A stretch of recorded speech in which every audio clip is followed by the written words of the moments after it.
Melbourne's construction boom. Let's have a look. Hello everyone, I'm Florian.heise and welcome to another episode of HeiseSays.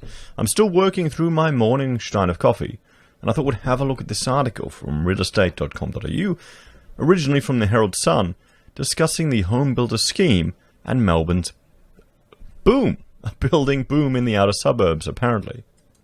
Now I remember in the past we've discussed just some of the problems Victoria faced.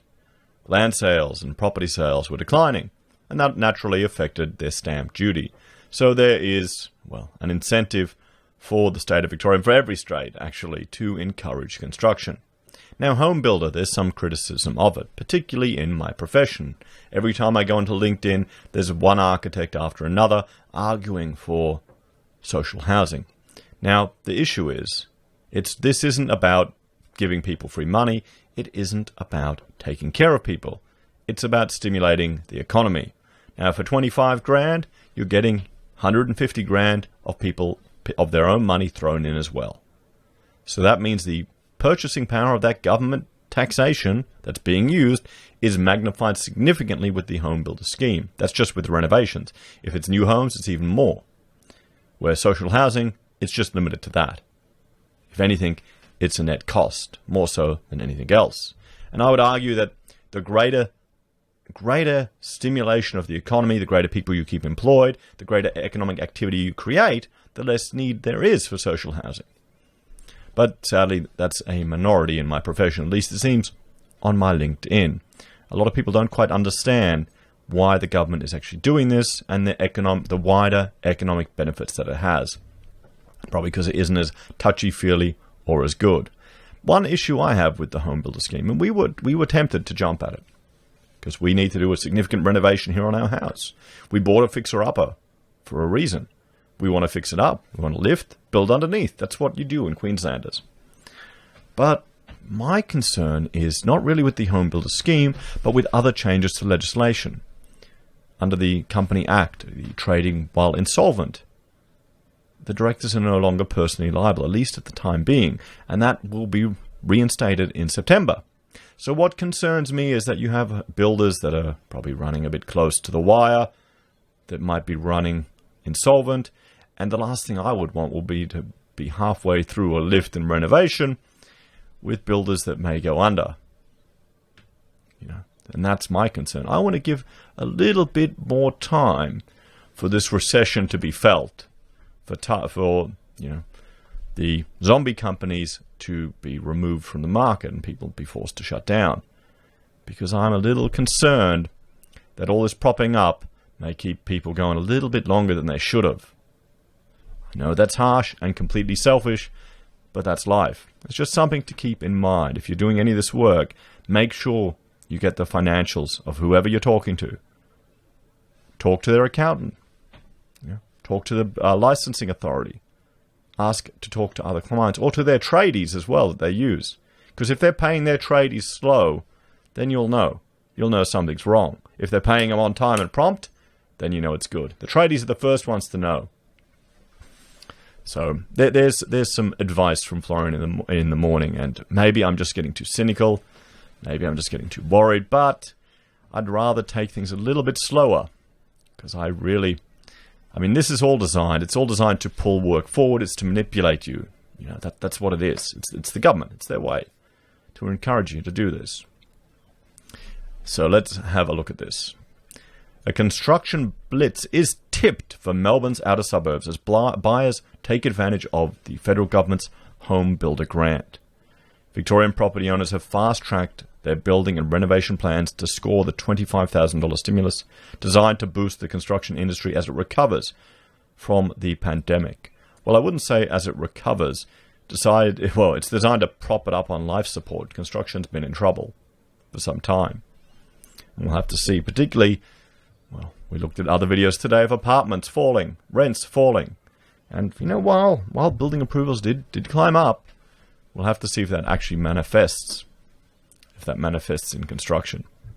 It's a mixed bag of who you talk to in the game, particularly when I'm talking to contacts. Some people are flat out, some people are getting a bit quiet. And it seems to be where your work is coming from. we're fortunate. We've got some clients that are doing government work, so that's keeping us busy. But the last few years, we've restructured our business to really reduce the amount of work we need. And frankly, it's better for stress and more profitable. But I'm talking to other clients who are quite dependent on the developer sector, that multi-res sector, and that's gotten a bit quieter now. So let us know in the comments how you're experiencing it if you're in the game, everyone. So Page's chief executive, Robin Shannon Zipster, said there'd been a 147% increase in home extension requests nationally in the week the package was announced. Now, I'm not surprised. People are investigating. People are looking. I mean, is this another article that's purely based on search results? Thumbs up if you think it is. Let me know in the comments. Is this what all these things are? They're basing them on search results and then extrapolating that forward. Doing a search and investigating is very different to actually signing on that contract. It's very different. So, in Victoria, up-and-coming suburb, Roxbourne Park, Mitcham, Doncaster East, Cheltenham, and Coburg saw the largest jumps in job postings for trades. While trades have remained an essential service, self-employed tradespeople and small businesses were hit hard economically, Mr. Sharon Zipster said. We're in full support of the grant and believe it will encourage thousands of Australians to consider renovating or building a new home, in turn helping boost the construction sector.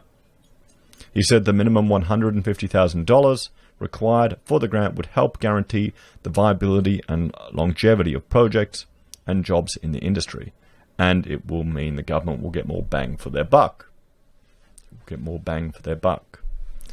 Master Builders Association of Victoria Chief Executive Rebecca Kaysen said members reported spikes in inquiries, yes, it's about inquiries, and contracts signed since the grant was announced. Okay, so good. So contracts are actually getting signed, not just inquiries. It seems odd for these articles. It's all just about web inquiries. That's our economy. Our economy is just web inquiries. That's all that matters. Don't worry about anything else. Home Builder caters for new homes and some major renovations, but we expect that around 75% of these grants will be for new home builds in Victoria, she said. The early indications suggest it has been most popular with those new home builds in outer suburbs and regional areas. First home buyers were tipped to take up the opportunity more than any other demographic, she added. Well, you can't blame them. But here you've got to remember, you've got the young couple here.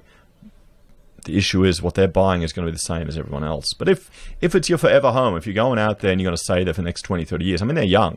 Wait till they start pumping out kids and they just stay there for 30 years, then it could be fine. Toyota worker, Robert Toyota worker, well, his industry's not a good one to be in right now. I mean, car sales aren't doing very good anyway. Pictured with his partner, Melissa Hoy, hopes to use the grant to build his house at the Woodley East in Rockbank. The first home buyer put down a deposit for a home and land package at the Outer West development earlier this month. He said the grant was why he went out land hunting. So there you go. It's encouraging people to get out there, to get in.